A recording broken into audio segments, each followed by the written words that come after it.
Écoutez-moi, vous qui êtes en quête de justice, qui vous tournez vers l'Éternel. Regardez le rocher d'où vous avez été taillé et la carrière d'où vous avez été tiré. Oui, considérez donc Abraham votre père, Sarah qui vous a mis au monde, car lorsque j'ai appelé Abraham, il n'avait pas d'enfant. Je l'ai alors béni et je lui ai donné de nombreux descendants. Oui, l'Éternel va consoler Sion, ses ruines lui inspireront de la compassion. Il rendra son désert comme l'Éden, la steppe comme le jardin de l'Éternel. La joie et l'allégresse y régneront, et l'on y entendra de la musique et des chants de reconnaissance. Prête-moi attention, mon peuple. Vous, ma nation, tendez vers moi l'oreille, car je promulguerai la loi, et je proclamerai mon droit pour éclairer les peuples. Oui, je ferai bientôt justice, mon salut va paraître, mes bras gouverneront les peuples.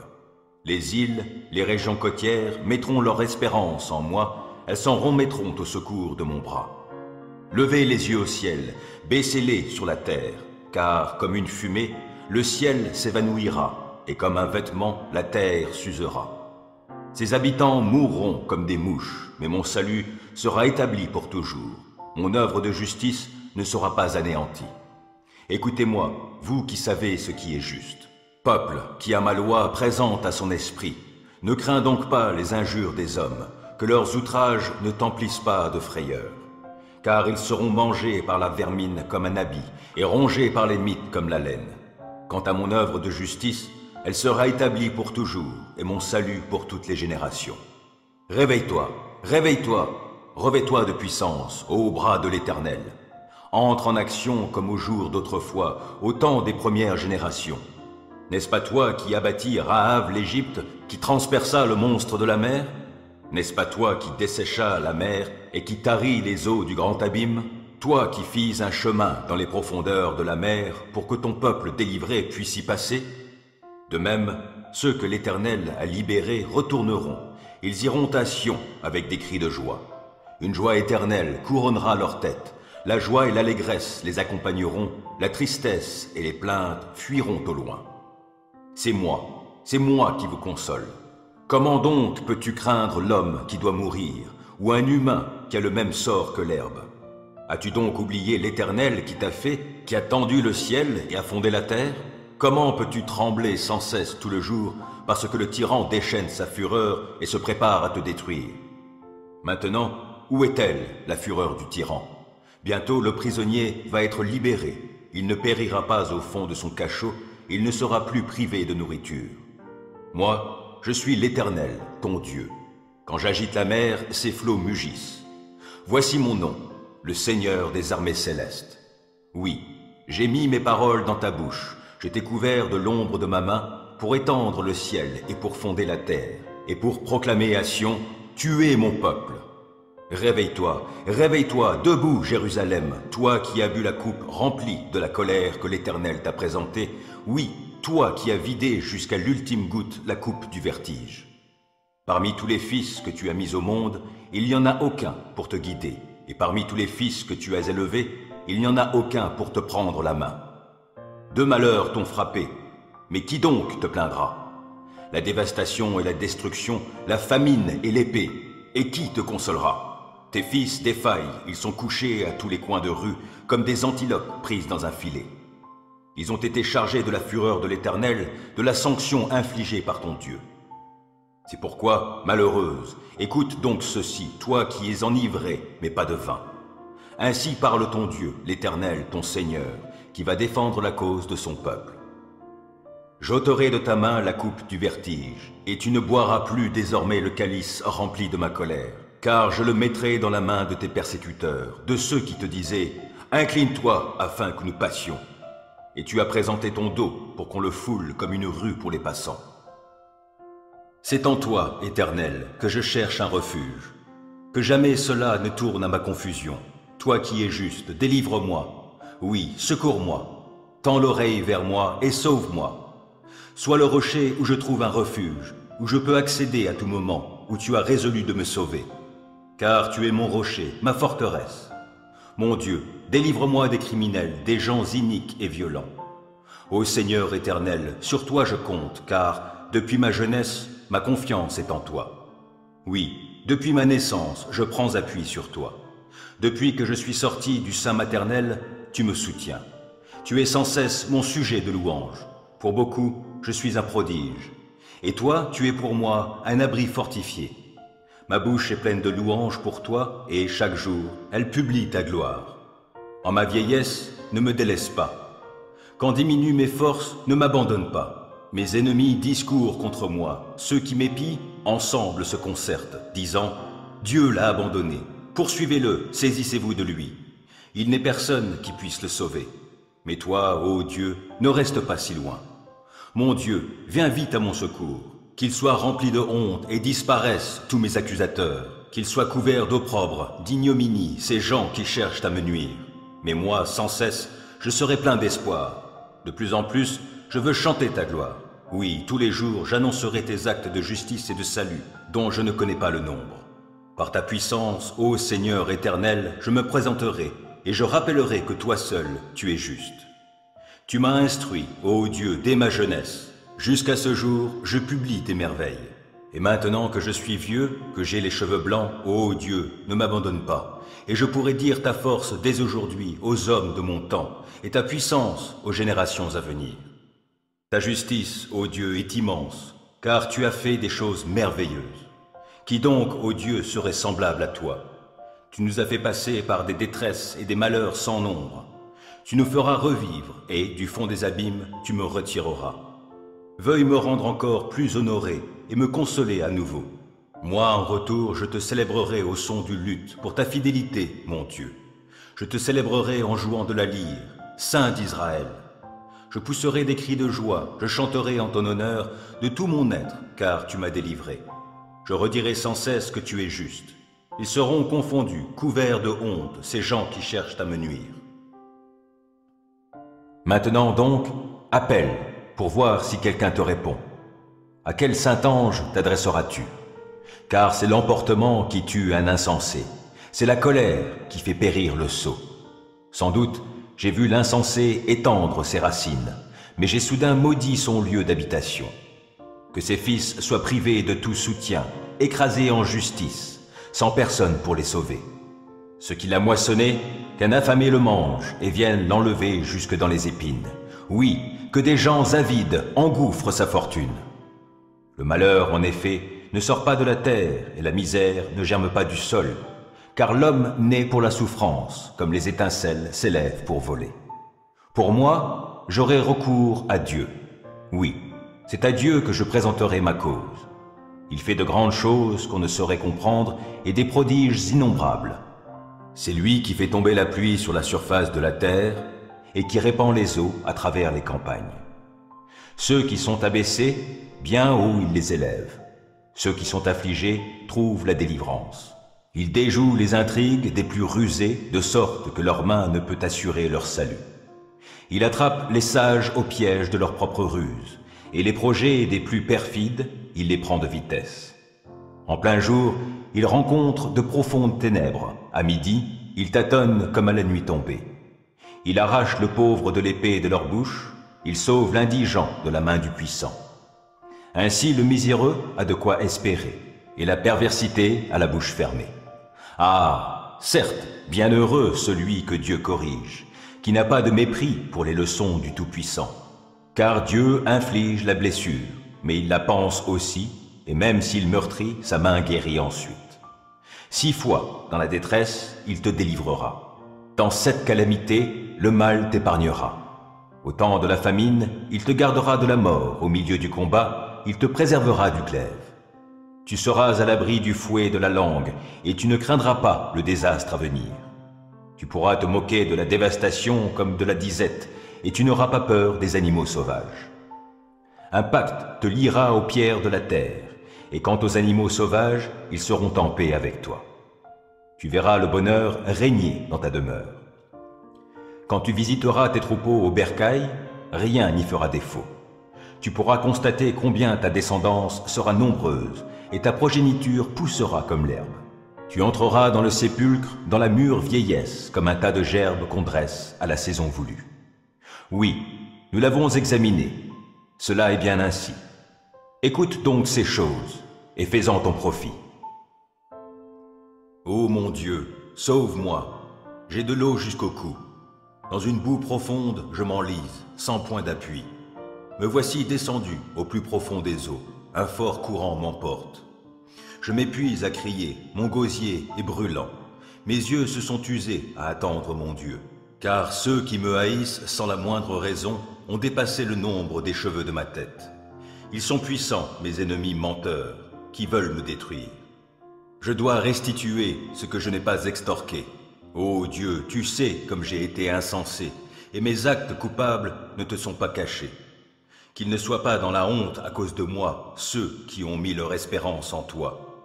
Ô Éternel, ô Seigneur des armées célestes, que ceux qui se tournent vers toi ne soient pas à cause de moi remplis de confusion, Dieu d'Israël. Car c'est pour toi que je porte l'opprobre et que la confusion me couvre le visage. Me voilà devenu étranger pour mes frères et comme un inconnu pour les fils de ma mère. L'amour que j'ai pour ta maison est en moi comme un feu qui me consume, et les insultes des hommes qui t'insultent sont retombées sur moi. Quand je pleure et je jeûne, je reçois des insultes. Je me revêts d'une toile de sac et je deviens pour eux un objet de risée. Les gens qui sont assis sur la place publique aux portes de la ville et les buveurs d'alcool font de moi leur chanson. Quant à moi, je t'exprime ma prière. Ô Éternel, n'est-ce pas le moment de montrer ta faveur? Exauce-moi, ô Dieu, dans ton immense amour et sauve-moi dans ta fidélité. Tire-moi de la boue, que je n'enfonce pas. Viens donc me délivrer de ceux qui me haïssent et des profondes eaux. Que je ne sois pas emporté par le fort courant d'eau et que l'abîme ne m'engloutisse pas. Que le gouffre béant ne se referme pas sur moi. Réponds-moi, Éternel, ton amour est si bon. Dans ta grande compassion, occupe-toi de moi. Ne te détourne plus de moi, ton serviteur. Je suis dans la détresse, réponds-moi sans tarder. Approche-toi de moi, viens me sauver la vie.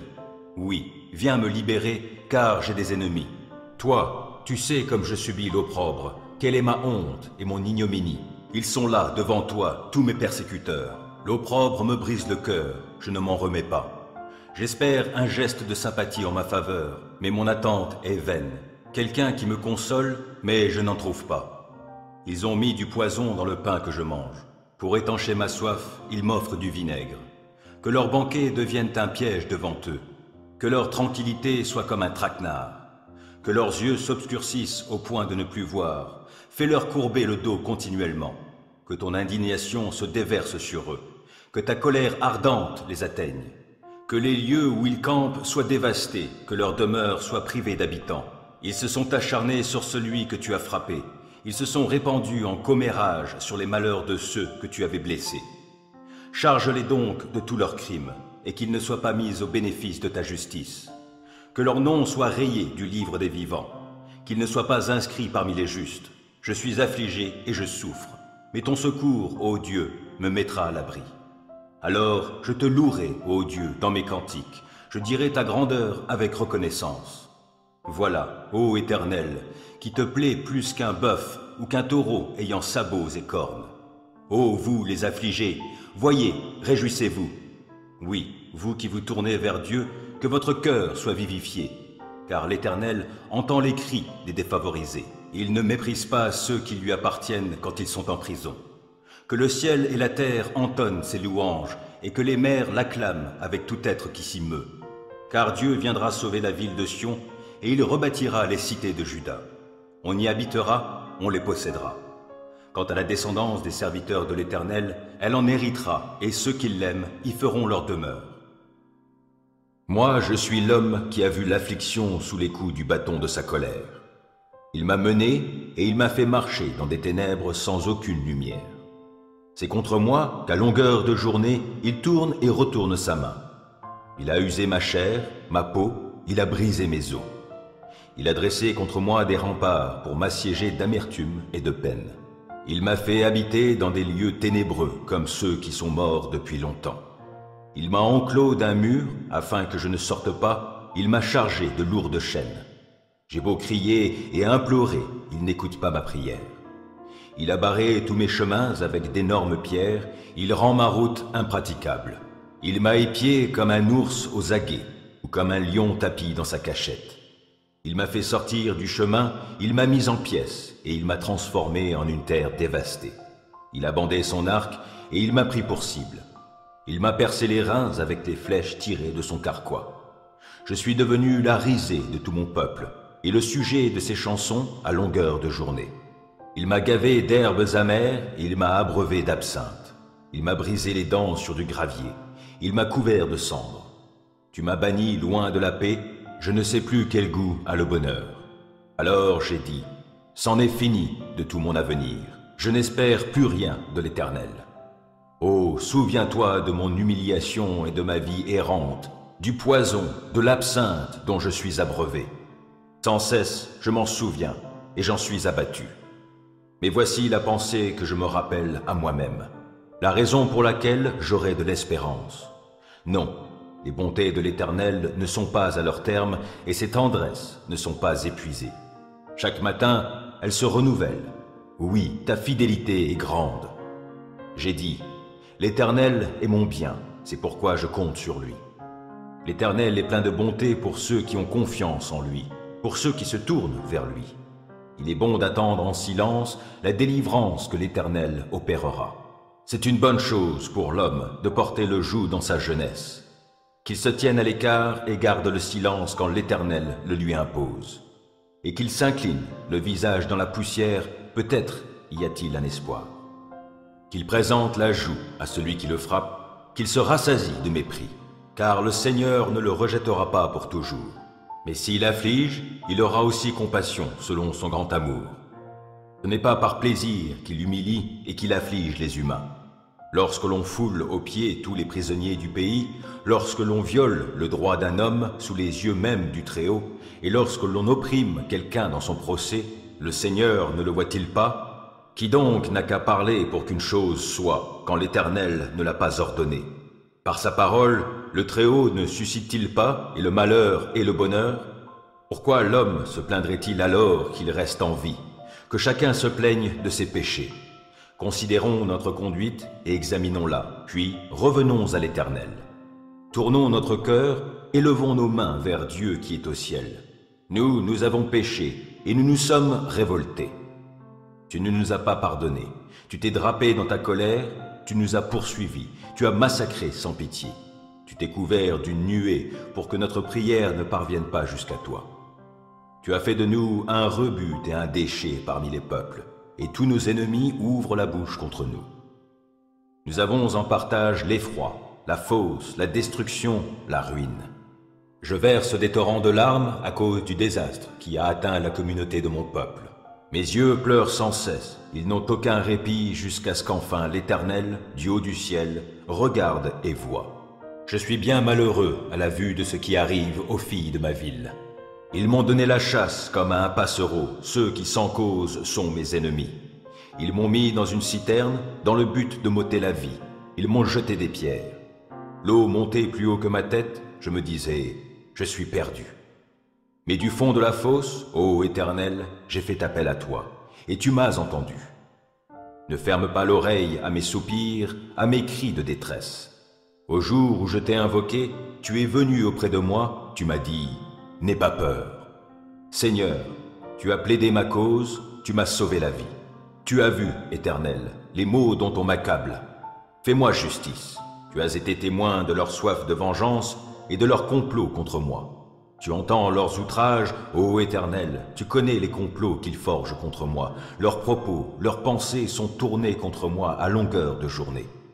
Regarde-les. Qu'ils s'assoient, qu'ils se lèvent, moi je suis le sujet de leurs chansons.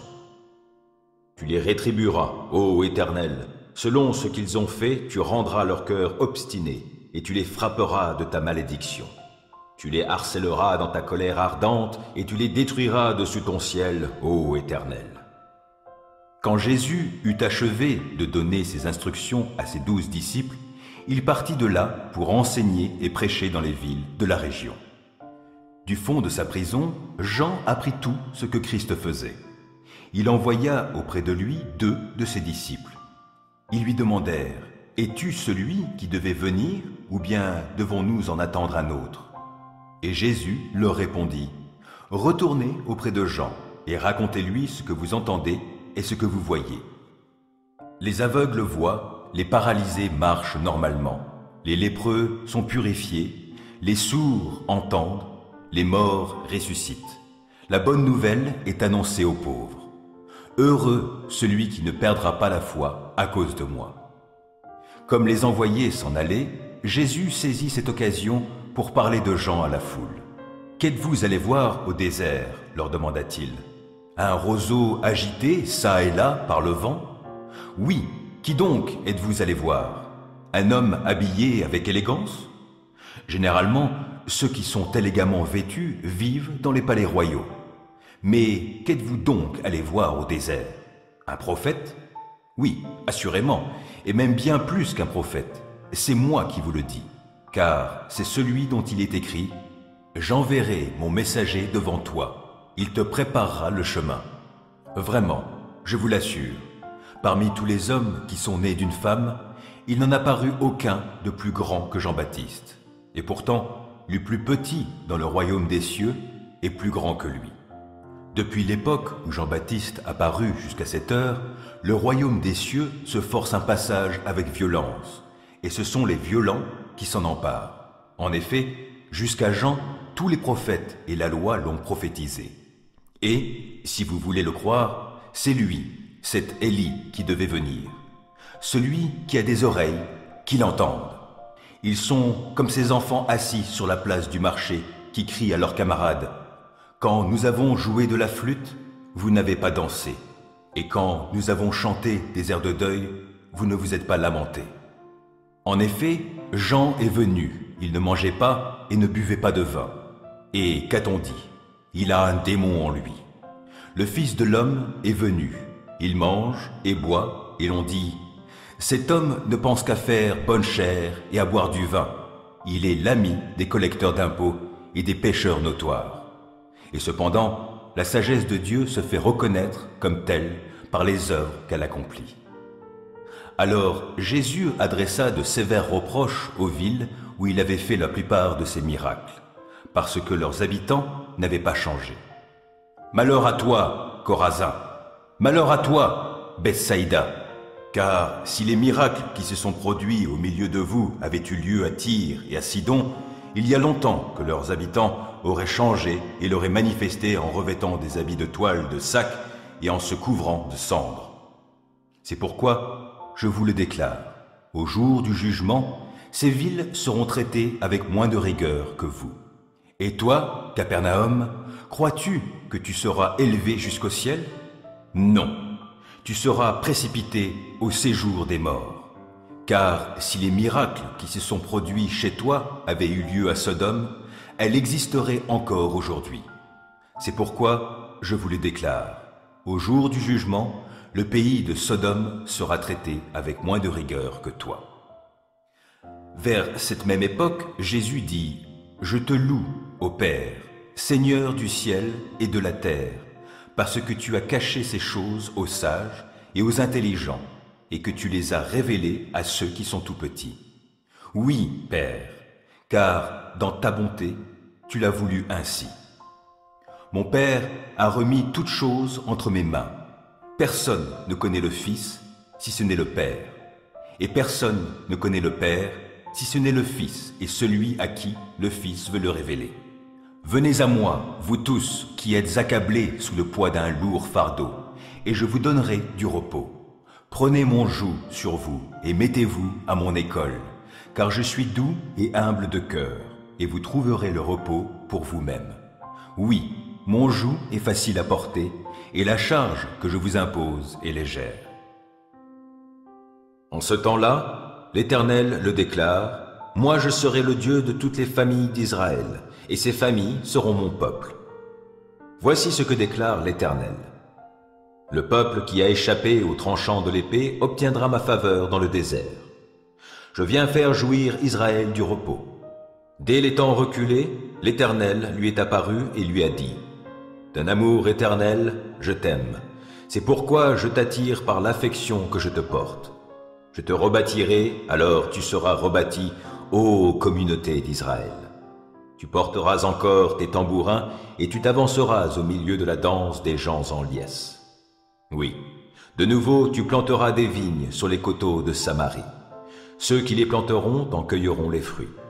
Car il viendra le jour où les gardes crieront sur les monts d'Éphraïm, « Allons et montons à Sion, vers l'Éternel, lui notre Dieu. » Car voici ce que l'Éternel déclare. Poussez des cris de joie en l'honneur de Jacob, éclatez d'allégresse pour celui qui a la prééminence parmi les peuples. Clamez fort vos louanges en disant, « L'Éternel a délivré son peuple, tous ceux qui restent d'Israël. Je les ramènerai de la contrée du nord, je les rassemblerai des confins de la terre, et il y aura parmi eux l'aveugle et le boiteux, la femme encore enceinte et celle qui enfante. C'est une foule immense qui reviendra ici. Ils reviendront en pleurs avec des supplications. Je les ramènerai alors qu'ils seront suppliants, et je les conduirai vers les cours d'eau par un chemin bien aplani où ils ne trébucheront pas. Car je serai un père pour Israël, et Éphraïm sera mon premier-né. Et vous, les autres peuples, écoutez donc ce que dit l'Éternel, et faites-le connaître dans les îles lointaines et les régions côtières. Dites que l'Éternel, qui disperse Israël, viendra le rassembler. Il veillera sur lui comme un berger sur son troupeau, parce que l'Éternel délivrera Jacob et le libérera d'un ennemi plus fort que lui. Les voici qui reviennent avec des cris de joie sur la colline de Sion. Ils affluent vers les biens que l'Éternel a préparés pour eux. Le blé, le vin nouveau et l'huile, les moutons et les bœufs. Leur vie sera comme un jardin bien arrosé et ils n'auront plus de chagrin. Alors les jeunes filles danseront dans la joie, de même que les jeunes gens et les vieillards. Et je transformerai leur deuil en allégresse, je les consolerai de leur chagrin, oui, je les réjouirai. Je comblerai les prêtres de la graisse des viandes. Mon peuple se rassasiera des biens que je lui offrirai, l'Éternel le déclare. Voici ce que déclare l'Éternel. On entend à Rama une voix qui gémit et des sanglots amers. Rachel pleure ses fils. Et elle ne veut pas se laisser consoler, car ses fils ne sont plus. Voici ce que déclare l'Éternel. Ne pleure plus, ne verse plus de larmes. Voici que ton labeur aura sa récompense. L'Éternel le déclare, et tes fils reviendront du pays ennemi. Il y a pour tes descendants une espérance, l'Éternel le déclare. Tes enfants reviendront dans leur pays. J'ai très bien entendu Éphraïm qui gémit, qui dit « Tu m'as châtié, et j'ai été châtié comme un veau indompté. Mais fais-moi revenir à toi, afin que je revienne, car tu es l'Éternel, mon Dieu. Je m'étais détourné, mais à présent, je le regrette. Maintenant, éclairé, plein de remords, je me frappe les cuisses. Je suis confus, j'ai honte, car je porte le déshonneur de tout ce que j'ai fait dans ma jeunesse. Éphraïm est pour moi un fils que je chéris, et un enfant que j'affectionne. Chaque fois que j'en parle, je me souviens encore plus vivement de lui. Ainsi mon cœur est en émoi, et j'ai pour lui beaucoup de compassion, l'Éternel le déclare. Dresse-toi des signaux, balise ton parcours, fais bien attention aux sentiers et aux chemins que tu empruntes. Reviens, ô communauté d'Israël, oui, reviens dans tes villes. Jusque à quand vas-tu errer dans tous les sens, fille rebelle? L'Éternel va créer du nouveau sur la terre. Maintenant, c'est la femme qui entourera l'homme. Voilà ce que déclare le Seigneur des armées célestes, Dieu d'Israël. Quand je restaurerai le pays de Juda avec toutes ses villes, alors on y dira à nouveau « Que l'Éternel te bénisse, demeure de justice, montagne sainte. » Et les populations du pays de Juda et de toutes ses villes y habiteront toutes ensemble. Les laboureurs et ceux qui mènent les troupeaux s'y installeront eux aussi. Je désaltérerai ceux qui sont épuisés, je comblerai ceux qui sont languissants. Puis je me suis réveillé et j'ai ouvert les yeux. Mon sommeil m'avait été agréable. Or, le temps va venir, l'Éternel le déclare, où j'ensemencerai les royaumes d'Israël et de Juda d'hommes et d'animaux. Et, comme j'ai veillé sur eux pour les déraciner et pour les renverser, pour les ruiner et les détruire, et pour leur faire du mal, je veillerai sur eux pour construire et pour planter, l'Éternel le déclare. En ce temps-là, on ne dira plus ce proverbe « Les pères ont mangé des raisins verts, mais ce sont les dents des enfants qui en sont agacées. » Mais chacun périra pour son propre péché. C'est celui qui mangera des raisins verts qui en aura les dents agacées. Mais des jours viennent, déclare l'Éternel, où moi, je conclurai avec le peuple d'Israël et celui de Juda une alliance nouvelle. Elle ne sera pas comme celle que j'ai conclue avec leur père quand je les ai pris par la main pour les faire sortir d'Égypte, car cette alliance-là, ils l'ont rompue, alors que moi j'étais leur suzerain, l'Éternel le déclare. Mais voici quelle alliance je conclurai avec le peuple d'Israël après ces jours, déclare l'Éternel. Je placerai ma loi au plus profond d'eux-mêmes, je la graverai sur leur cœur. Moi, je serai leur Dieu, eux, ils seront mon peuple. Ils n'auront plus besoin de s'enseigner l'un l'autre, en répétant chacun à son compagnon ou son frère. Il faut que tu connaisses l'Éternel, car tous me connaîtront, des plus petits jusqu'aux plus grands, l'Éternel le déclare, car je pardonnerai leurs fautes, je ne tiendrai plus compte de leurs péchés. Voici ce que déclare l'Éternel qui fait paraître le soleil pour éclairer le jour et qui a établi les lois qui règlent la course de la lune et des étoiles pour éclairer la nuit, qui agite la mer et fait mugir ses flots, et qui a pour nom l'Éternel, le Seigneur des armées célestes. Il faudrait que ces lois soient supprimées par devant moi, déclare l'Éternel, pour que la descendance d'Israël cesse aussi pour toujours d'être une nation devant moi. Voici ce que déclare l'Éternel. Si l'on peut mesurer le ciel là-haut, ou si l'on peut sonder les fondements de la terre ici-bas, moi, je rejetterai toute la descendance d'Israël pour tout ce qu'ils ont fait. L'Éternel le déclare. Mais des jours vont venir, l'Éternel le déclare, où cette ville sera de nouveau rebâtie pour l'Éternel, depuis la tour d'Ananéel jusqu'à la porte de l'angle. On étendra encore le cordeau d'arpentage en ligne droite jusqu'à la colline de Gareb, puis on tournera vers Goath. Et toute la vallée où l'on jette les cadavres et les cendres grasses, et tous les terrains jusqu'au torrent du Cédron, jusqu'à l'angle où se trouve la porte des chevaux, du côté de l'Orient. Tout ce domaine sera saint pour l'Éternel, et il ne sera plus jamais arraché ni détruit. Après cela, Jésus continua à parcourir la Galilée. Il voulait en effet éviter la Judée où les Juifs cherchaient à le supprimer. Cependant, on se rapprochait de la fête juive des cabanes. Ses frères lui dirent alors : « Tu devrais quitter cette région et te rendre en Judée, pour que là aussi, tes disciples puissent voir les œuvres que tu accomplis. Quand on veut être connu, on n'agit pas avec tant de discrétion.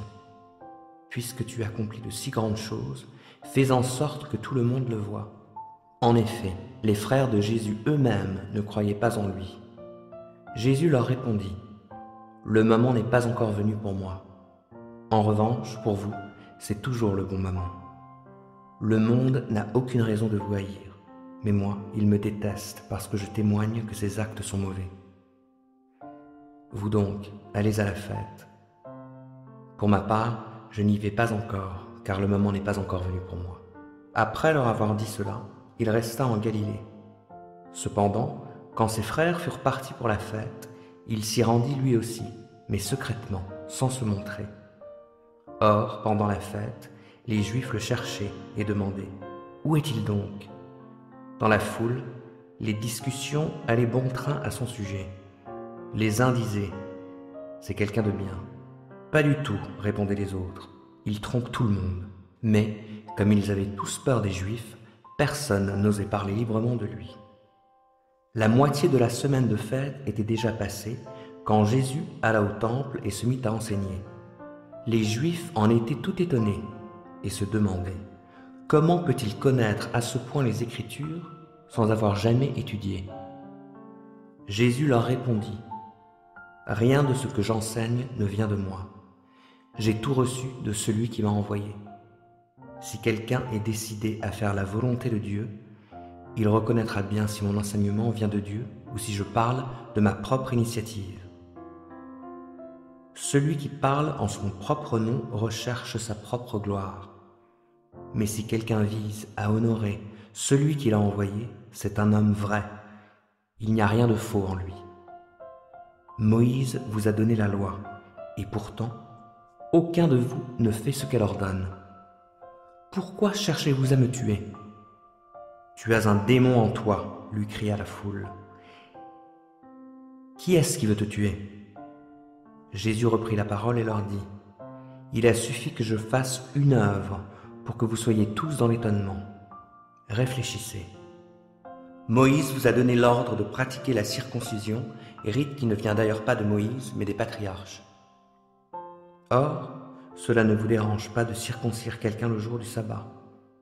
Eh bien, si on circoncit un garçon le jour du sabbat pour respecter la loi de Moïse, pourquoi donc vous indignez-vous contre moi parce que j'ai entièrement guéri un homme le jour du sabbat? Cessez donc de juger selon les apparences et apprenez à porter des jugements conformes à ce qui est juste. En le voyant, quelques habitants de Jérusalem s'étonnaient. N'est-ce pas celui qu'ils veulent faire mourir? Or le voilà qui parle librement en public et personne ne lui dit rien. Est-ce que par hasard nos autorités auraient reconnu qu'il est vraiment le Messie? Pourtant, lui, nous savons d'où il est. Mais le Messie, quand il viendra, personne ne saura d'où il est. Alors Jésus intervint d'une voix forte, et l'on entendit dans toute la cour du temple. Vraiment, vous me connaissez et vous savez d'où je suis. Sachez-le, je ne suis pas venu de ma propre initiative. C'est celui qui est véridique qui m'a envoyé. Vous ne le connaissez pas. Moi, je le connais, car je viens d'auprès de lui, et c'est lui qui m'a envoyé. Alors plusieurs essayèrent de l'arrêter, et pourtant personne ne mit la main sur lui, parce que son heure n'était pas encore venue. Cependant, beaucoup, parmi la foule, crurent en lui. Quand le Messie viendra, disait-il, accomplira-t-il plus de signes miraculeux que n'en a déjà fait cet homme-là? Ce qui se murmurait ainsi dans la foule au sujet de Jésus parvint aux oreilles des pharisiens.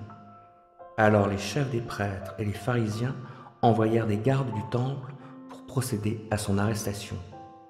Jésus déclara: « Je suis encore pour un peu de temps parmi vous. Ensuite, je retournerai auprès de celui qui m'a envoyé. Vous me chercherez et vous ne me trouverez pas, et vous ne pouvez pas aller là où je serai. » Sur quoi ses auditeurs se demandèrent entre eux: « Où va-t-il aller pour que nous ne le trouvions pas? Aurait-il l'intention de se rendre chez les Juifs dispersés parmi les non-Juifs? Voudrait-il peut-être même apporter son enseignement aux non-Juifs? Que peut-il bien vouloir dire quand il déclare: « Vous me chercherez et vous ne me trouverez pas, et vous ne pouvez pas aller là où je serai. » Le dernier jour de la fête, le jour le plus solennel, Jésus se tint devant la foule et lança à pleine voix: « Si quelqu'un a soif, qu'il vienne à moi, et que celui qui croit en moi boive. Car comme le dit l'Écriture, des fleuves d'eau vive jailliront de lui. » En disant cela, il faisait allusion à l'Esprit que devaient recevoir plus tard ceux qui croiraient en lui. En effet, à ce moment-là, l'Esprit n'avait pas encore été donné parce que Jésus n'était pas encore entré dans sa gloire. Dans la foule, plusieurs de ceux qui avaient entendu ces paroles disaient: « Pas de doute, cet homme est bien le prophète attendu. » D'autres affirmaient: « C'est le Messie. » Mais, objectaient certains, le Messie pourrait-il venir de la Galilée? L'Écriture ne dit-elle pas que le Messie sera un descendant de David et qu'il naîtra à Bethléem, le village où David a vécu? Ainsi, le peuple se trouva de plus en plus divisé à cause de lui. Quelques-uns voulaient l'arrêter, mais personne n'osa porter la main sur lui. Les gardes du temple retournèrent auprès des chefs des prêtres et des pharisiens. Ceux-ci leur demandèrent: « Pourquoi ne l'avez-vous pas amené ?» Ils répondirent: « Personne n'a jamais parlé comme cet homme. » « Quoi ?» répliquèrent les pharisiens. « Vous aussi, vous vous y êtes laissé prendre? Est-ce qu'un seul des chefs ou un seul des pharisiens a cru en lui? Il n'y a que ces gens du peuple qui ne connaissent rien à la loi. Ce sont tous des maudits. » Là-dessus, l'un d'entre eux, Nicodème, celui qui précédemment était venu trouver Jésus, leur dit: « Notre loi nous permet-elle de condamner un homme sans l'avoir entendu et sans savoir ce qu'il a fait de mal? » « Es-tu toi aussi de la Galilée, lui répondirent-ils. Consulte les Écritures et tu verras qu'aucun prophète ne sort de la Galilée. Là-dessus, chacun rentra chez soi. C'est pour cela que j'adresse quelques recommandations à ceux parmi vous qui sont responsables de l'Église. Je leur parle en tant que responsables, comme eux, et témoins des souffrances de Christ, moi qui ai aussi part à la gloire qui va être révélée. Prenez soin du troupeau de Dieu qui vous a été confié.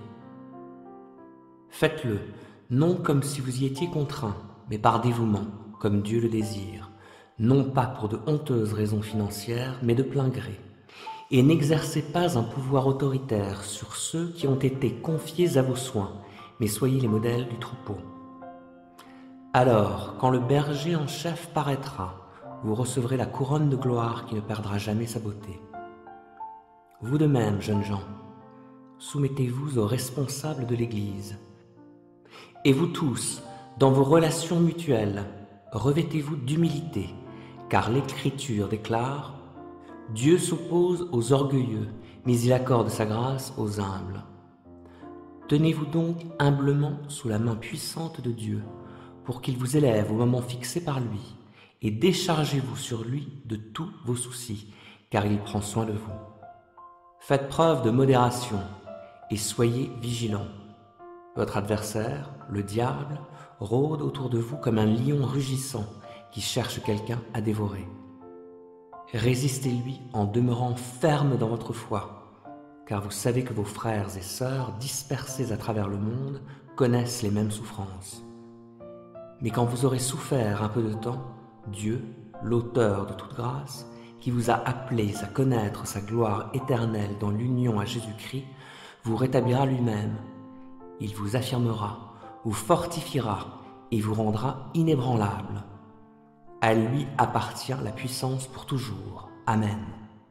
Je vous ai écrit assez brièvement par la main de Sylvain, ce frère fidèle, pour vous encourager et vous assurer que c'est bien à la véritable grâce de Dieu que vous êtes attachés. Recevez les salutations de l'Église qui est à Babylone et que Dieu a choisie. Mon fils Marc vous envoie aussi ces salutations. Donnez-vous, les uns aux autres, le baiser fraternel. Paix à vous tous qui êtes unis à Christ. Puis je vis un ciel nouveau et une terre nouvelle, car le premier ciel et la première terre avaient disparu, et la mer n'existait plus. Je vis la ville sainte, la nouvelle Jérusalem, descendre du ciel, d'auprès de Dieu, belle comme une mariée qui s'est parée pour son époux. Et j'entendis une forte voix venant du trône qui disait « Voici la tente de Dieu avec les hommes. Il habitera avec eux. Ils seront ses peuples, et lui, Dieu avec eux, sera leur Dieu. Il essuiera toute larme de leurs yeux. La mort ne sera plus, et il n'y aura plus ni deuil, ni plainte, ni souffrance. Car ce qui était autrefois a définitivement disparu. » Alors celui qui siège sur le trône déclara « Voici, je renouvelle toutes choses. » Il ajouta « Écris que ces paroles sont vraies et entièrement dignes de confiance. » Puis il me dit « C'en est fait. Je suis l'alpha et l'oméga, le commencement et la fin. À celui qui a soif, je donnerai, moi, à boire gratuitement à la source d'où coule l'eau de la vie. Tel sera l'héritage du vainqueur. Je serai son Dieu et il sera mon fils. Quant aux lâches, aux infidèles, aux dépravés, meurtriers et débauchés, aux magiciens, aux idolâtres et à tous les menteurs, leur part sera l'étang ardent de feu et de soufre, c'est-à-dire la seconde mort. Alors l'un des 7 anges qui tenait les 7 coupes pleines des 7 derniers fléaux vint me parler.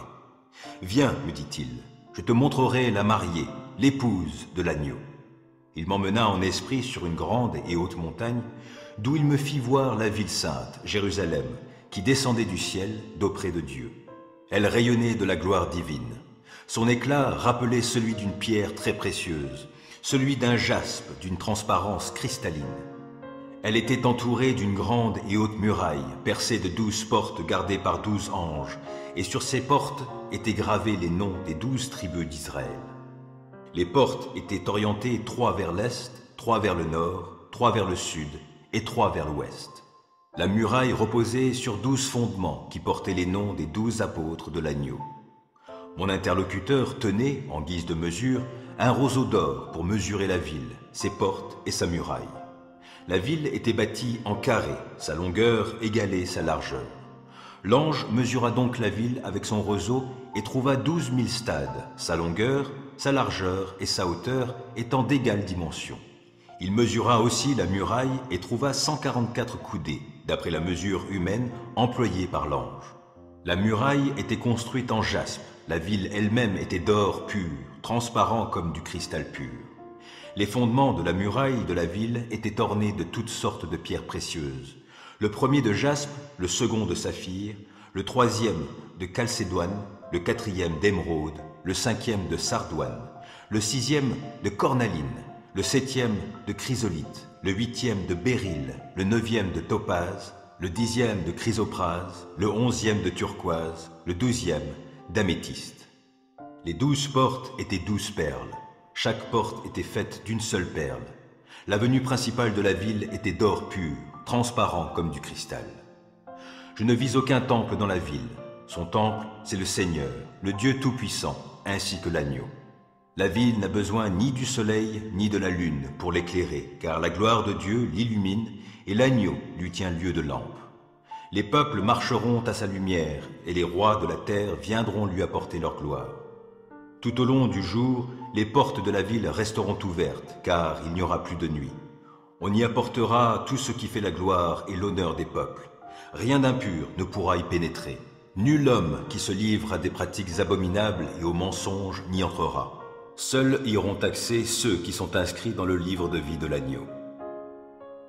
Ésaïe 51. Écoutez-moi, vous qui êtes en quête de justice, qui vous tournez vers l'Éternel.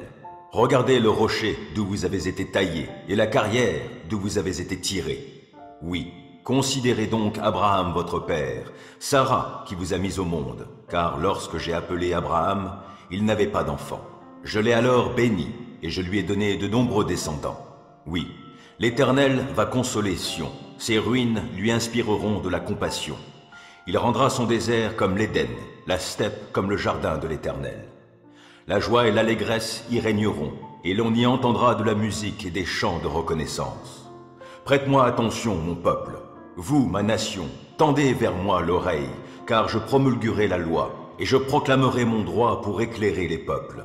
Oui, je ferai bientôt justice, mon salut va paraître, mes bras gouverneront les peuples. Les îles, les régions côtières mettront leur espérance en moi, elles s'en remettront au secours de mon bras.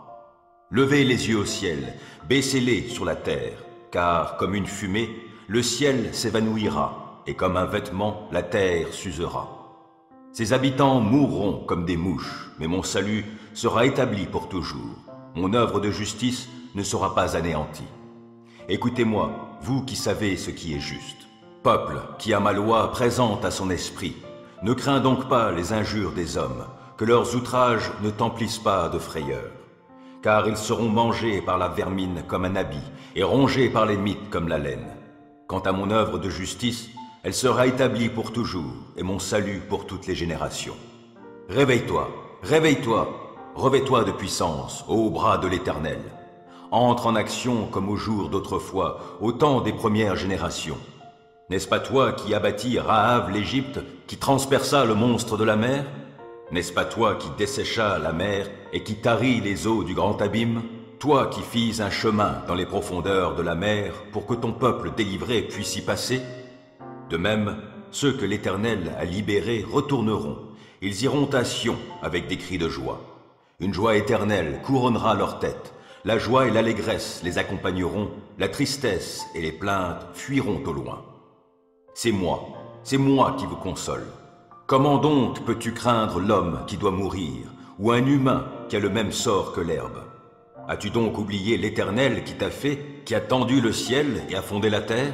Comment peux-tu trembler sans cesse tout le jour, parce que le tyran déchaîne sa fureur et se prépare à te détruire? Maintenant, où est-elle, la fureur du tyran? Bientôt le prisonnier va être libéré. Il ne périra pas au fond de son cachot, il ne sera plus privé de nourriture. Moi, je suis l'Éternel, ton Dieu. Quand j'agite la mer, ses flots mugissent. Voici mon nom, le Seigneur des armées célestes. Oui, j'ai mis mes paroles dans ta bouche. Je t'ai couvert de l'ombre de ma main pour étendre le ciel et pour fonder la terre, et pour proclamer à Sion, tu es mon peuple.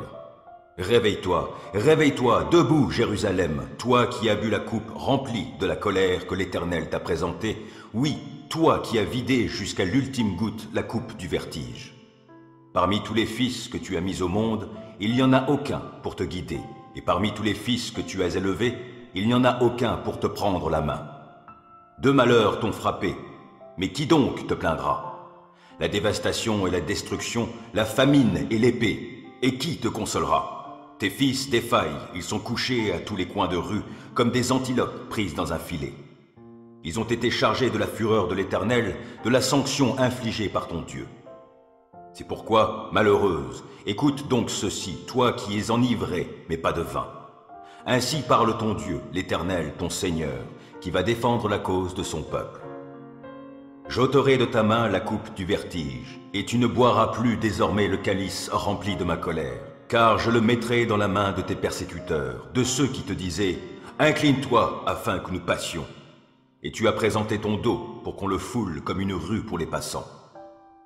Psaume 71. C'est en toi, Éternel, que je cherche un refuge. Que jamais cela ne tourne à ma confusion. Toi qui es juste, délivre-moi. Oui, secours-moi. Tends l'oreille vers moi et sauve-moi. Sois le rocher où je trouve un refuge, où je peux accéder à tout moment, où tu as résolu de me sauver. Car tu es mon rocher, ma forteresse. Mon Dieu, délivre-moi des criminels, des gens iniques et violents. Ô Seigneur éternel, sur toi je compte, car, depuis ma jeunesse, ma confiance est en toi. Oui, depuis ma naissance, je prends appui sur toi. Depuis que je suis sorti du sein maternel, tu me soutiens. Tu es sans cesse mon sujet de louange. Pour beaucoup, je suis un prodige. Et toi, tu es pour moi un abri fortifié. Ma bouche est pleine de louanges pour toi, et chaque jour, elle publie ta gloire. En ma vieillesse, ne me délaisse pas. Quand diminuent mes forces, ne m'abandonne pas. Mes ennemis discourent contre moi. Ceux qui m'épient, ensemble se concertent, disant « Dieu l'a abandonné. Poursuivez-le, saisissez-vous de lui. Il n'est personne qui puisse le sauver. Mais toi, ô Dieu, ne reste pas si loin. Mon Dieu, viens vite à mon secours. Qu'ils soient remplis de honte et disparaissent tous mes accusateurs. Qu'ils soient couverts d'opprobre, d'ignominie, ces gens qui cherchent à me nuire. Mais moi, sans cesse, je serai plein d'espoir. De plus en plus, je veux chanter ta gloire. Oui, tous les jours, j'annoncerai tes actes de justice et de salut, dont je ne connais pas le nombre. Par ta puissance, ô Seigneur éternel, je me présenterai, et je rappellerai que toi seul, tu es juste. Tu m'as instruit, ô Dieu, dès ma jeunesse. Jusqu'à ce jour, je publie tes merveilles. Et maintenant que je suis vieux, que j'ai les cheveux blancs, ô Dieu, ne m'abandonne pas. Et je pourrai dire ta force dès aujourd'hui aux hommes de mon temps, et ta puissance aux générations à venir. Ta justice, ô Dieu, est immense, car tu as fait des choses merveilleuses. Qui donc, ô Dieu, serait semblable à toi? Tu nous as fait passer par des détresses et des malheurs sans nombre. Tu nous feras revivre, et, du fond des abîmes, tu me retireras. Veuille me rendre encore plus honoré et me consoler à nouveau. Moi, en retour, je te célébrerai au son du luth pour ta fidélité, mon Dieu. Je te célébrerai en jouant de la lyre, Saint d'Israël. Je pousserai des cris de joie, je chanterai en ton honneur de tout mon être, car tu m'as délivré. Je redirai sans cesse que tu es juste. Ils seront confondus, couverts de honte, ces gens qui cherchent à me nuire. Job 5. Maintenant donc, appelle, pour voir si quelqu'un te répond. À quel saint ange t'adresseras-tu? Car c'est l'emportement qui tue un insensé, c'est la colère qui fait périr le sot. Sans doute, j'ai vu l'insensé étendre ses racines, mais j'ai soudain maudit son lieu d'habitation.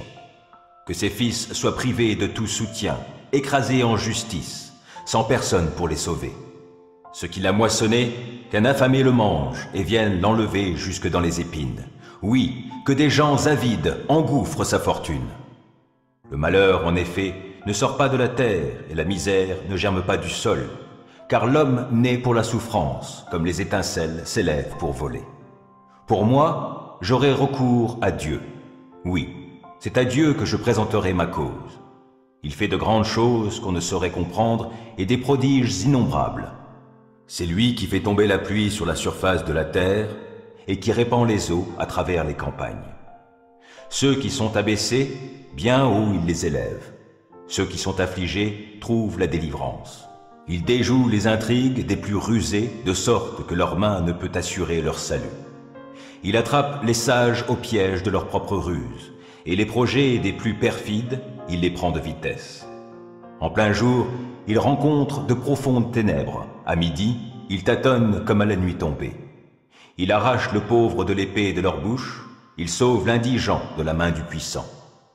Ainsi le miséreux a de quoi espérer, et la perversité a la bouche fermée.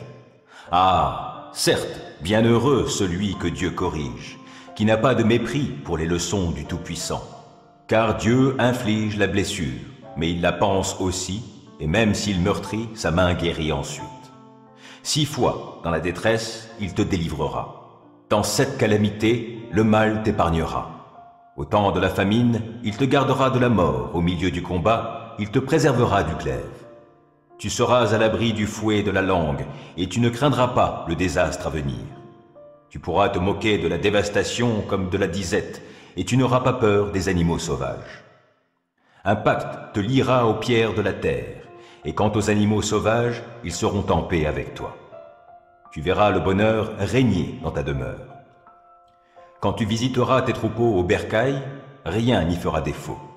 Tu pourras constater combien ta descendance sera nombreuse, et ta progéniture poussera comme l'herbe. Tu entreras dans le sépulcre, dans la mûre vieillesse, comme un tas de gerbes qu'on dresse à la saison voulue. Oui, nous l'avons examiné. Cela est bien ainsi. Écoute donc ces choses, et fais-en ton profit. Psaume 69. Ô mon Dieu, sauve-moi, j'ai de l'eau jusqu'au cou. Dans une boue profonde, je m'enlise, sans point d'appui. Me voici descendu au plus profond des eaux, un fort courant m'emporte. Je m'épuise à crier, mon gosier est brûlant. Mes yeux se sont usés à attendre mon Dieu. Car ceux qui me haïssent sans la moindre raison ont dépassé le nombre des cheveux de ma tête. Ils sont puissants, mes ennemis menteurs, qui veulent me détruire. Je dois restituer ce que je n'ai pas extorqué. Ô Dieu, tu sais comme j'ai été insensé, et mes actes coupables ne te sont pas cachés. Qu'ils ne soient pas dans la honte à cause de moi, ceux qui ont mis leur espérance en toi. Ô Éternel, ô Seigneur des armées célestes, que ceux qui se tournent vers toi ne soient pas à cause de moi remplis de confusion, Dieu d'Israël. Car c'est pour toi que je porte l'opprobre et que la confusion me couvre le visage. Me voilà devenu étranger pour mes frères et comme un inconnu pour les fils de ma mère. L'amour que j'ai pour ta maison est en moi comme un feu qui me consume, et les insultes des hommes qui t'insultent sont retombées sur moi. Quand je pleure et je jeûne, je reçois des insultes. Je me revêts d'une toile de sac et je deviens pour eux un objet de risée. Les gens qui sont assis sur la place publique aux portes de la ville et les buveurs d'alcool font de moi leur chanson. Quant à moi, je t'exprime ma prière. Ô Éternel, n'est-ce pas le moment de montrer ta faveur? Exauce-moi, ô Dieu, dans ton immense amour et sauve-moi dans ta fidélité. Tire-moi de la boue, que je n'enfonce pas. Viens donc me délivrer de ceux qui me haïssent et des profondes eaux. Que je ne sois pas emporté par le fort courant d'eau et que l'abîme ne m'engloutisse pas. Que le gouffre béant ne se referme pas sur moi. Réponds-moi, Éternel, ton amour est si bon. Dans ta grande compassion, occupe-toi de moi. Ne te détourne plus de moi, ton serviteur. Je suis dans la détresse, réponds-moi sans tarder. Approche-toi de moi, viens me sauver la vie. Oui, viens me libérer, car j'ai des ennemis. Toi, tu sais comme je subis l'opprobre, quelle est ma honte et mon ignominie. Ils sont là, devant toi, tous mes persécuteurs. L'opprobre me brise le cœur, je ne m'en remets pas. J'espère un geste de sympathie en ma faveur, mais mon attente est vaine. Quelqu'un qui me console, mais je n'en trouve pas. Ils ont mis du poison dans le pain que je mange. Pour étancher ma soif, ils m'offrent du vinaigre. Que leur banquet devienne un piège devant eux. Que leur tranquillité soit comme un traquenard. Que leurs yeux s'obscurcissent au point de ne plus voir. Fais-leur courber le dos continuellement. Que ton indignation se déverse sur eux. Que ta colère ardente les atteigne. Que les lieux où ils campent soient dévastés. Que leur demeure soit privée d'habitants. Ils se sont acharnés sur celui que tu as frappé. Ils se sont répandus en commérage sur les malheurs de ceux que tu avais blessés. Charge-les donc de tous leurs crimes, et qu'ils ne soient pas mis au bénéfice de ta justice. Que leur nom soit rayé du livre des vivants, qu'ils ne soient pas inscrits parmi les justes. Je suis affligé et je souffre, mais ton secours, ô Dieu, me mettra à l'abri. Alors je te louerai, ô Dieu, dans mes cantiques, je dirai ta grandeur avec reconnaissance. Voilà, ô Éternel, qui te plaît plus qu'un bœuf ou qu'un taureau ayant sabots et cornes. Ô vous les affligés, voyez, réjouissez-vous. Oui, vous qui vous tournez vers Dieu, que votre cœur soit vivifié. Car l'Éternel entend les cris des défavorisés. Il ne méprise pas ceux qui lui appartiennent quand ils sont en prison. Que le ciel et la terre entonnent ses louanges, et que les mers l'acclament avec tout être qui s'y meut. Car Dieu viendra sauver la ville de Sion, et il rebâtira les cités de Juda. On y habitera, on les possédera. Quant à la descendance des serviteurs de l'Éternel, elle en héritera, et ceux qui l'aiment y feront leur demeure. Lamentation 3.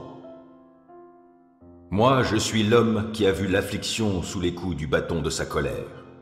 Il m'a mené et il m'a fait marcher dans des ténèbres sans aucune lumière. C'est contre moi qu'à longueur de journée, il tourne et retourne sa main. Il a usé ma chair, ma peau, il a brisé mes os. Il a dressé contre moi des remparts pour m'assiéger d'amertume et de peine. Il m'a fait habiter dans des lieux ténébreux comme ceux qui sont morts depuis longtemps. Il m'a enclos d'un mur afin que je ne sorte pas, il m'a chargé de lourdes chaînes. J'ai beau crier et implorer, il n'écoute pas ma prière. Il a barré tous mes chemins avec d'énormes pierres, il rend ma route impraticable. Il m'a épié comme un ours aux aguets ou comme un lion tapi dans sa cachette. Il m'a fait sortir du chemin, il m'a mis en pièces et il m'a transformé en une terre dévastée. Il a bandé son arc et il m'a pris pour cible. Il m'a percé les reins avec les flèches tirées de son carquois. Je suis devenu la risée de tout mon peuple et le sujet de ses chansons à longueur de journée. Il m'a gavé d'herbes amères et il m'a abreuvé d'absinthe. Il m'a brisé les dents sur du gravier. Il m'a couvert de cendres. Tu m'as banni loin de la paix, je ne sais plus quel goût a le bonheur. Alors j'ai dit, c'en est fini de tout mon avenir. Je n'espère plus rien de l'Éternel. Oh, souviens-toi de mon humiliation et de ma vie errante, du poison, de l'absinthe dont je suis abreuvé. Sans cesse, je m'en souviens et j'en suis abattu. Mais voici la pensée que je me rappelle à moi-même, la raison pour laquelle j'aurai de l'espérance. Non, les bontés de l'Éternel ne sont pas à leur terme et ses tendresses ne sont pas épuisées. Chaque matin, elles se renouvellent. Oui, ta fidélité est grande.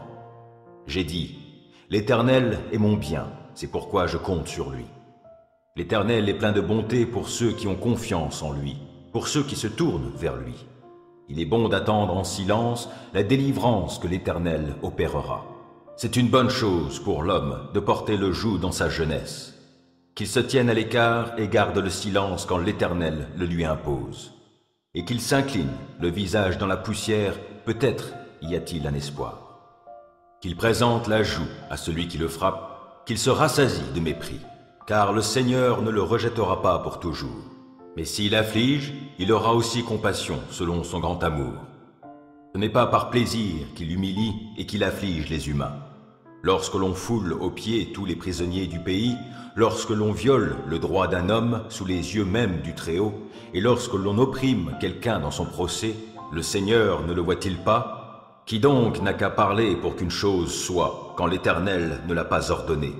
Par sa parole, le Très-Haut ne suscite-t-il pas, et le malheur et le bonheur? Pourquoi l'homme se plaindrait-il alors qu'il reste en vie? Que chacun se plaigne de ses péchés. Considérons notre conduite et examinons-la, puis revenons à l'Éternel. Tournons notre cœur, élevons nos mains vers Dieu qui est au ciel. Nous avons péché et nous nous sommes révoltés. Tu ne nous as pas pardonné, tu t'es drapé dans ta colère, tu nous as poursuivis, tu as massacré sans pitié. Tu t'es couvert d'une nuée pour que notre prière ne parvienne pas jusqu'à toi. Tu as fait de nous un rebut et un déchet parmi les peuples, et tous nos ennemis ouvrent la bouche contre nous. Nous avons en partage l'effroi, la fosse, la destruction, la ruine. Je verse des torrents de larmes à cause du désastre qui a atteint la communauté de mon peuple. Mes yeux pleurent sans cesse, ils n'ont aucun répit jusqu'à ce qu'enfin l'Éternel, du haut du ciel, regarde et voit. Je suis bien malheureux à la vue de ce qui arrive aux filles de ma ville. Ils m'ont donné la chasse comme à un passereau, ceux qui sans cause sont mes ennemis. Ils m'ont mis dans une citerne dans le but de m'ôter la vie. Ils m'ont jeté des pierres. L'eau montait plus haut que ma tête, je me disais, je suis perdu. Mais du fond de la fosse, ô Éternel, j'ai fait appel à toi, et tu m'as entendu. Ne ferme pas l'oreille à mes soupirs, à mes cris de détresse. Au jour où je t'ai invoqué, tu es venu auprès de moi, tu m'as dit, « N'aie pas peur. » Seigneur, tu as plaidé ma cause, tu m'as sauvé la vie. Tu as vu, Éternel, les maux dont on m'accable. Fais-moi justice. Tu as été témoin de leur soif de vengeance et de leur complot contre moi. Tu entends leurs outrages, ô Éternel, tu connais les complots qu'ils forgent contre moi. Leurs propos, leurs pensées sont tournés contre moi à longueur de journée. Regarde-les. Qu'ils s'assoient, qu'ils se lèvent, moi je suis le sujet de leurs chansons. Tu les rétribueras, ô Éternel. Selon ce qu'ils ont fait, tu rendras leur cœur obstiné et tu les frapperas de ta malédiction.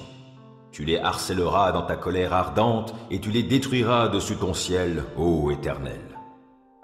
Matthieu 11. Quand Jésus eut achevé de donner ses instructions à ses 12 disciples, il partit de là pour enseigner et prêcher dans les villes de la région. Du fond de sa prison, Jean apprit tout ce que Christ faisait. Il envoya auprès de lui 2 de ses disciples. Ils lui demandèrent, « Es-tu celui qui devait venir, ou bien devons-nous en attendre un autre ?»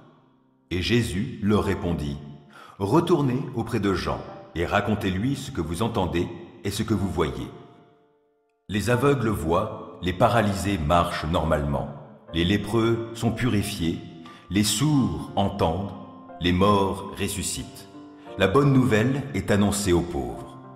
Heureux celui qui ne perdra pas la foi à cause de moi. » Comme les envoyés s'en allaient, Jésus saisit cette occasion pour parler de Jean à la foule. « Qu'êtes-vous allés voir au désert ?» leur demanda-t-il. « Un roseau agité çà et là par le vent ?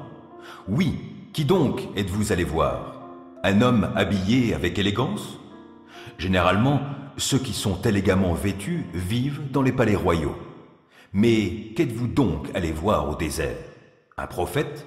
Oui, assurément, et même bien plus qu'un prophète. C'est moi qui vous le dis, car c'est celui dont il est écrit « J'enverrai mon messager devant toi. Il te préparera le chemin. » Vraiment, je vous l'assure, parmi tous les hommes qui sont nés d'une femme, il n'en a paru aucun de plus grand que Jean-Baptiste. Et pourtant, le plus petit dans le royaume des cieux est plus grand que lui. Depuis l'époque où Jean-Baptiste apparut jusqu'à cette heure, le royaume des cieux se force un passage avec violence, et ce sont les violents qui s'en emparent. En effet, jusqu'à Jean, tous les prophètes et la loi l'ont prophétisé. Et, si vous voulez le croire, c'est lui, cet Élie qui devait venir. Celui qui a des oreilles, qu'il entende. Ils sont comme ces enfants assis sur la place du marché qui crient à leurs camarades « Quand nous avons joué de la flûte, vous n'avez pas dansé. Et quand nous avons chanté des airs de deuil, vous ne vous êtes pas lamentés. » En effet, Jean est venu, il ne mangeait pas et ne buvait pas de vin. Et qu'a-t-on dit? Il a un démon en lui. Le Fils de l'homme est venu, il mange et boit, et l'on dit « Cet homme ne pense qu'à faire bonne chère et à boire du vin. Il est l'ami des collecteurs d'impôts et des pécheurs notoires. » Et cependant, la sagesse de Dieu se fait reconnaître comme telle par les œuvres qu'elle accomplit. Alors Jésus adressa de sévères reproches aux villes où il avait fait la plupart de ses miracles, parce que leurs habitants n'avaient pas changé. « Malheur à toi, Chorazin! Malheur à toi, Bethsaïda! Car si les miracles qui se sont produits au milieu de vous avaient eu lieu à Tyr et à Sidon, il y a longtemps que leurs habitants auraient changé et l'auraient manifesté en revêtant des habits de toile de sac et en se couvrant de cendres. C'est pourquoi je vous le déclare, au jour du jugement, ces villes seront traitées avec moins de rigueur que vous. Et toi, Capernaum, crois-tu que tu seras élevé jusqu'au ciel? Non, tu seras précipité au séjour des morts. Car si les miracles qui se sont produits chez toi avaient eu lieu à Sodome, elle existerait encore aujourd'hui. C'est pourquoi je vous le déclare, au jour du jugement, le pays de Sodome sera traité avec moins de rigueur que toi. Vers cette même époque, Jésus dit « Je te loue, ô Père, Seigneur du ciel et de la terre, parce que tu as caché ces choses aux sages et aux intelligents, et que tu les as révélées à ceux qui sont tout petits. Oui, Père, car dans ta bonté, tu l'as voulu ainsi. Mon Père a remis toutes choses entre mes mains. Personne ne connaît le Fils si ce n'est le Père, et personne ne connaît le Père si ce n'est le Fils et celui à qui le Fils veut le révéler. Venez à moi, vous tous qui êtes accablés sous le poids d'un lourd fardeau, et je vous donnerai du repos. Prenez mon joug sur vous et mettez-vous à mon école, car je suis doux et humble de cœur, et vous trouverez le repos pour vous-même. Oui, mon joug est facile à porter, et la charge que je vous impose est légère. Jérémie 31. En ce temps-là, l'Éternel le déclare, « Moi je serai le Dieu de toutes les familles d'Israël, et ces familles seront mon peuple. » Voici ce que déclare l'Éternel. Le peuple qui a échappé au tranchant de l'épée obtiendra ma faveur dans le désert. Je viens faire jouir Israël du repos. Dès les temps reculés, l'Éternel lui est apparu et lui a dit, « D'un amour éternel, je t'aime. C'est pourquoi je t'attire par l'affection que je te porte. Je te rebâtirai, alors tu seras rebâti, ô communauté d'Israël. Tu porteras encore tes tambourins et tu t'avanceras au milieu de la danse des gens en liesse. Oui, de nouveau tu planteras des vignes sur les coteaux de Samarie. Ceux qui les planteront en cueilleront les fruits. Car il viendra le jour où les gardes crieront sur les monts d'Éphraïm, « Allons et montons à Sion vers l'Éternel, lui notre Dieu. » Car voici ce que l'Éternel déclare. Poussez des cris de joie en l'honneur de Jacob, éclatez d'allégresse pour celui qui a la prééminence parmi les peuples. Clamez fort vos louanges en disant, « L'Éternel a délivré son peuple, tous ceux qui restent d'Israël. Je les ramènerai de la contrée du nord, je les rassemblerai des confins de la terre, et il y aura parmi eux l'aveugle et le boiteux, la femme encore enceinte et celle qui enfante. C'est une foule immense qui reviendra ici. Ils reviendront en pleurs avec des supplications. Je les ramènerai alors qu'ils seront suppliants, et je les conduirai vers les cours d'eau par un chemin bien aplani où ils ne trébucheront pas. Car je serai un père pour Israël, et Éphraïm sera mon premier-né. Et vous, les autres peuples, écoutez donc ce que dit l'Éternel, et faites-le connaître dans les îles lointaines et les régions côtières. Dites que l'Éternel, qui disperse Israël, viendra le rassembler. Il veillera sur lui comme un berger sur son troupeau, parce que l'Éternel délivrera Jacob et le libérera d'un ennemi plus fort que lui. Les voici qui reviennent avec des cris de joie sur la colline de Sion. Ils affluent vers les biens que l'Éternel a préparés pour eux. Le blé, le vin nouveau et l'huile, les moutons et les bœufs. Leur vie sera comme un jardin bien arrosé et ils n'auront plus de chagrin. Alors les jeunes filles danseront dans la joie, de même que les jeunes gens et les vieillards. Et je transformerai leur deuil en allégresse, je les consolerai de leur chagrin, oui, je les réjouirai. Je comblerai les prêtres de la graisse des viandes. Mon peuple se rassasiera des biens que je lui offrirai, l'Éternel le déclare. Voici ce que déclare l'Éternel. On entend à Rama une voix qui gémit et des sanglots amers.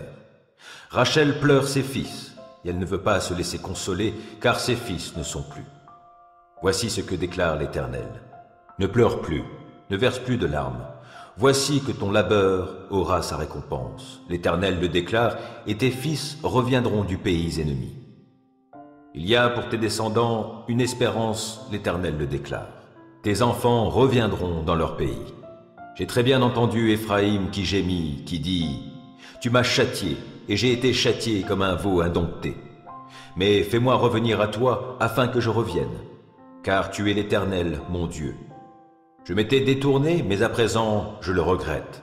Maintenant, éclairé, plein de remords, je me frappe les cuisses. Je suis confus, j'ai honte, car je porte le déshonneur de tout ce que j'ai fait dans ma jeunesse. Éphraïm est pour moi un fils que je chéris et un enfant que j'affectionne. Chaque fois que j'en parle, je me souviens encore plus vivement de lui. Ainsi mon cœur est en émoi, et j'ai pour lui beaucoup de compassion, l'Éternel le déclare.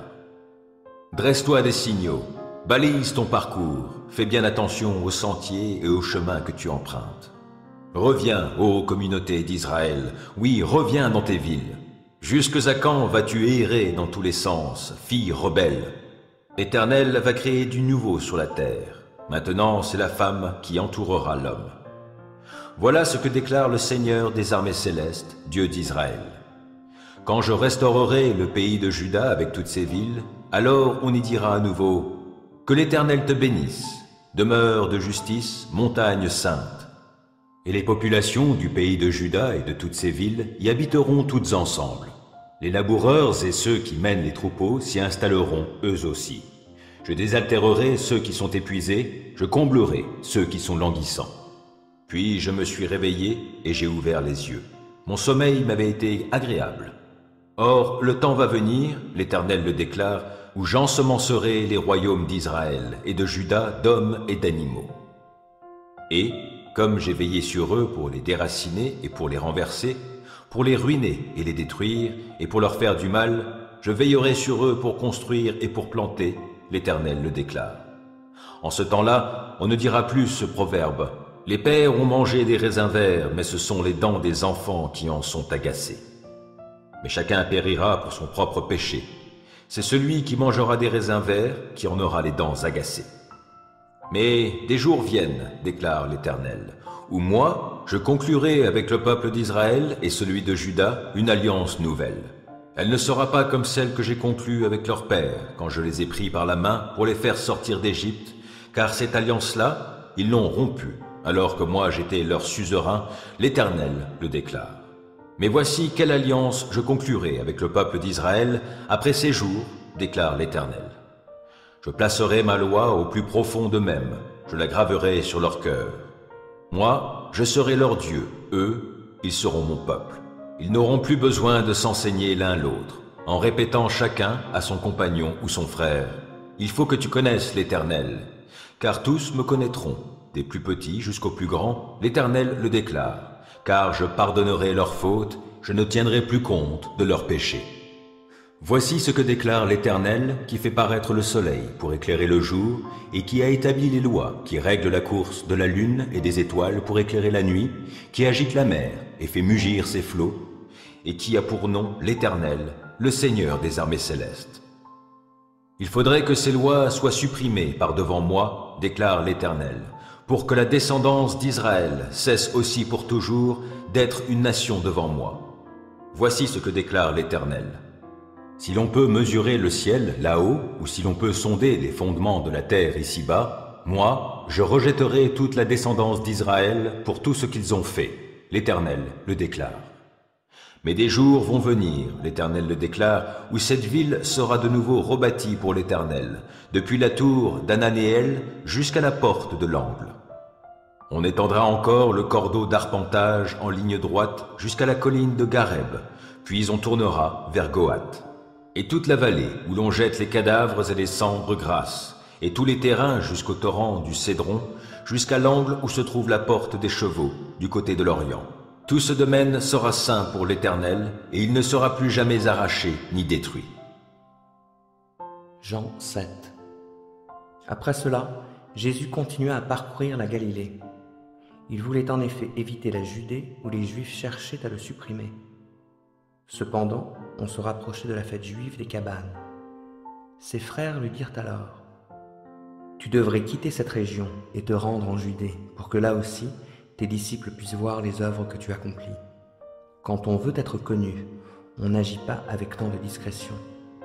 Puisque tu accomplis de si grandes choses, fais en sorte que tout le monde le voie. » En effet, les frères de Jésus eux-mêmes ne croyaient pas en lui. Jésus leur répondit, « Le moment n'est pas encore venu pour moi. En revanche, pour vous, c'est toujours le bon moment. Le monde n'a aucune raison de vous haïr, mais moi, il me déteste parce que je témoigne que ses actes sont mauvais. Vous donc, allez à la fête. Pour ma part, je n'y vais pas encore, car le moment n'est pas encore venu pour moi. » Après leur avoir dit cela, il resta en Galilée. Cependant, quand ses frères furent partis pour la fête, il s'y rendit lui aussi, mais secrètement, sans se montrer. Or, pendant la fête, les Juifs le cherchaient et demandaient « Où est-il donc ?» Dans la foule, les discussions allaient bon train à son sujet. Les uns disaient « C'est quelqu'un de bien ». « Pas du tout », répondaient les autres. « Il trompe tout le monde. » Mais, comme ils avaient tous peur des Juifs, personne n'osait parler librement de lui. La moitié de la semaine de fête était déjà passée quand Jésus alla au temple et se mit à enseigner. Les Juifs en étaient tout étonnés et se demandaient « Comment peut-il connaître à ce point les Écritures sans avoir jamais étudié ?» Jésus leur répondit « Rien de ce que j'enseigne ne vient de moi. J'ai tout reçu de celui qui m'a envoyé.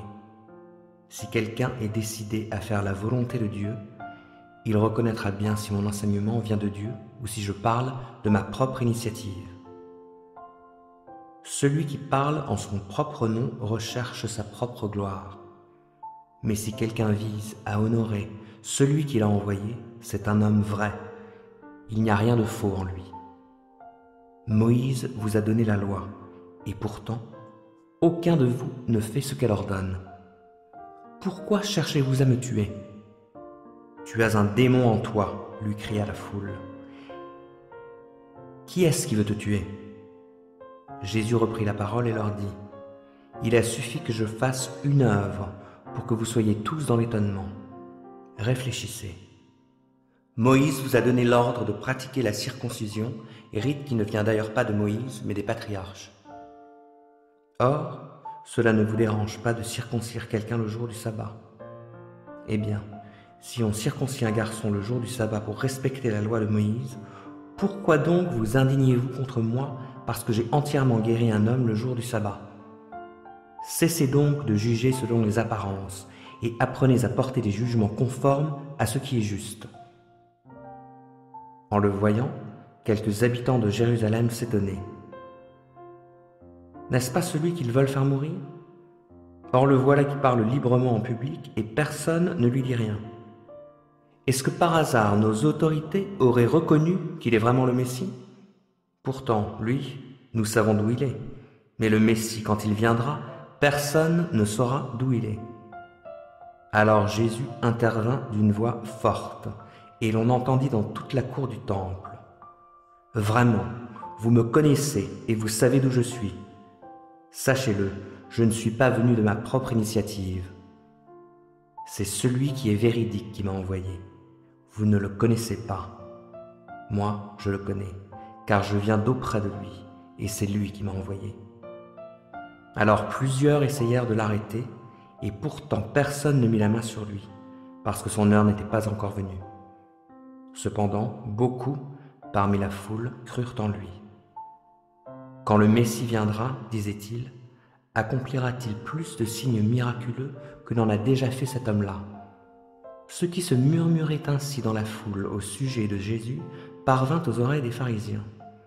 Alors les chefs des prêtres et les pharisiens envoyèrent des gardes du temple pour procéder à son arrestation. Jésus déclara : « Je suis encore pour un peu de temps parmi vous. Ensuite, je retournerai auprès de celui qui m'a envoyé. Vous me chercherez et vous ne me trouverez pas, et vous ne pouvez pas aller là où je serai. » Sur quoi, ses auditeurs se demandèrent entre eux : « Où va-t-il aller pour que nous ne le trouvions pas ? Aurait-il l'intention de se rendre chez les Juifs dispersés parmi les non-Juifs ? Voudrait-il peut-être même apporter son enseignement aux non-Juifs ? Que peut-il bien vouloir dire quand il déclare : « Vous me chercherez et vous ne me trouverez pas, et vous ne pouvez pas aller là où je serai. » Le dernier jour de la fête, le jour le plus solennel, Jésus se tint devant la foule et lança à pleine voix : « Si quelqu'un a soif, qu'il vienne à moi, et que celui qui croit en moi boive. Car comme le dit l'Écriture, des fleuves d'eau vive jailliront de lui. » En disant cela, il faisait allusion à l'Esprit que devaient recevoir plus tard ceux qui croiraient en lui. En effet, à ce moment-là, l'Esprit n'avait pas encore été donné parce que Jésus n'était pas encore entré dans sa gloire. Dans la foule, plusieurs de ceux qui avaient entendu ces paroles disaient : « Pas de doute, cet homme est bien le prophète attendu. » D'autres affirmaient : « C'est le Messie. » Mais, objectaient certains, le Messie pourrait-il venir de la Galilée ? L'Écriture ne dit-elle pas que le Messie sera un descendant de David et qu'il naîtra à Bethléem, le village où David a vécu? Ainsi, le peuple se trouva de plus en plus divisé à cause de lui. Quelques-uns voulaient l'arrêter, mais personne n'osa porter la main sur lui. Les gardes du temple retournèrent auprès des chefs des prêtres et des pharisiens. Ceux-ci leur demandèrent « Pourquoi ne l'avez-vous pas amené ?» Ils répondirent « Personne n'a jamais parlé comme cet homme. » « Quoi ?» répliquèrent les pharisiens. « Vous aussi, vous vous y êtes laissé prendre? Est-ce qu'un seul des chefs ou un seul des pharisiens a cru en lui? Il n'y a que ces gens du peuple qui ne connaissent rien à la loi. Ce sont tous des maudits. » Là-dessus, l'un d'entre eux, Nicodème, celui qui précédemment était venu trouver Jésus, leur dit « Notre loi nous permet-elle de condamner un homme sans l'avoir entendu et sans savoir ce qu'il a fait de mal? » « Es-tu toi aussi de la Galilée, lui répondirent-ils. Consulte les Écritures et tu verras qu'aucun prophète ne sort de la Galilée. Là-dessus, chacun rentra chez soi. Pierre 5. C'est pour cela que j'adresse quelques recommandations à ceux parmi vous qui sont responsables de l'Église. Je leur parle en tant que responsables, comme eux, et témoins des souffrances de Christ, moi qui ai aussi part à la gloire qui va être révélée. Prenez soin du troupeau de Dieu qui vous a été confié. Faites-le, non comme si vous y étiez contraints, mais par dévouement, comme Dieu le désire, non pas pour de honteuses raisons financières, mais de plein gré. Et n'exercez pas un pouvoir autoritaire sur ceux qui ont été confiés à vos soins, mais soyez les modèles du troupeau. Alors, quand le berger en chef paraîtra, vous recevrez la couronne de gloire qui ne perdra jamais sa beauté. Vous de même, jeunes gens, soumettez-vous aux responsables de l'Église.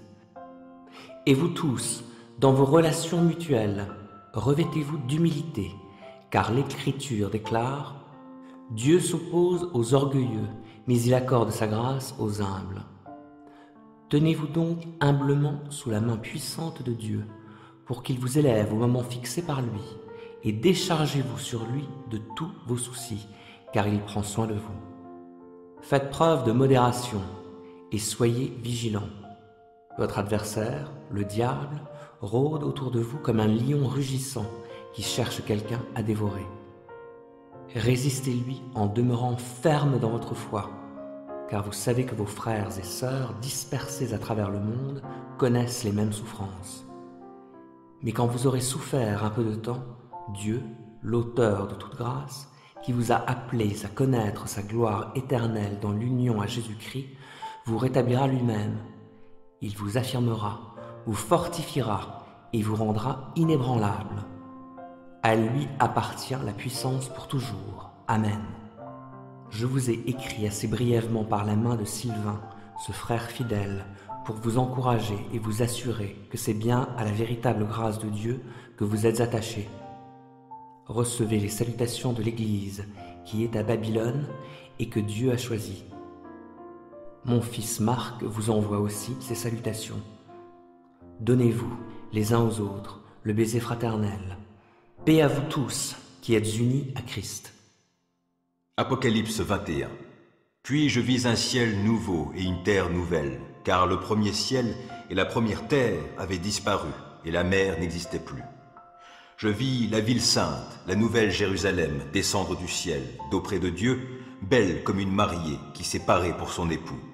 Et j'entendis une forte voix venant du trône qui disait « Voici la tente de Dieu avec les hommes. Il habitera avec eux. Ils seront ses peuples, et lui, Dieu avec eux, sera leur Dieu. Il essuiera toute larme de leurs yeux. La mort ne sera plus, et il n'y aura plus ni deuil, ni plainte, ni souffrance.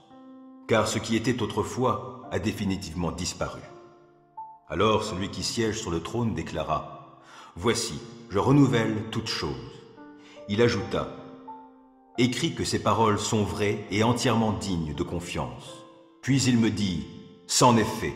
Je suis l'alpha et l'oméga, le commencement et la fin. À celui qui a soif, je donnerai, moi, à boire gratuitement à la source d'où coule l'eau de la vie. Tel sera l'héritage du vainqueur. Je serai son Dieu et il sera mon fils. Quant aux lâches, aux infidèles, aux dépravés, meurtriers et débauchés, aux magiciens, aux idolâtres et à tous les menteurs, leur part sera l'étang ardent de feu et de soufre, c'est-à-dire la seconde mort. Alors l'un des 7 anges qui tenait les 7 coupes pleines des 7 derniers fléaux vint me parler. « Viens, me dit-il, je te montrerai la mariée, l'épouse de l'agneau. » Il m'emmena en esprit sur une grande et haute montagne, d'où il me fit voir la ville sainte, Jérusalem, qui descendait du ciel d'auprès de Dieu. Elle rayonnait de la gloire divine. Son éclat rappelait celui d'une pierre très précieuse, celui d'un jaspe d'une transparence cristalline. Elle était entourée d'une grande et haute muraille, percée de 12 portes gardées par 12 anges, et sur ces portes étaient gravés les noms des 12 tribus d'Israël. Les portes étaient orientées 3 vers l'est, 3 vers le nord, 3 vers le sud et 3 vers l'ouest. La muraille reposait sur 12 fondements qui portaient les noms des 12 apôtres de l'agneau. Mon interlocuteur tenait, en guise de mesure, un roseau d'or pour mesurer la ville, ses portes et sa muraille. La ville était bâtie en carré, sa longueur égalait sa largeur. L'ange mesura donc la ville avec son roseau et trouva 12 000 stades, sa longueur, sa largeur et sa hauteur étant d'égale dimension. Il mesura aussi la muraille et trouva 144 coudées, d'après la mesure humaine employée par l'ange. La muraille était construite en jaspe, la ville elle-même était d'or pur, transparent comme du cristal pur. Les fondements de la muraille de la ville étaient ornés de toutes sortes de pierres précieuses.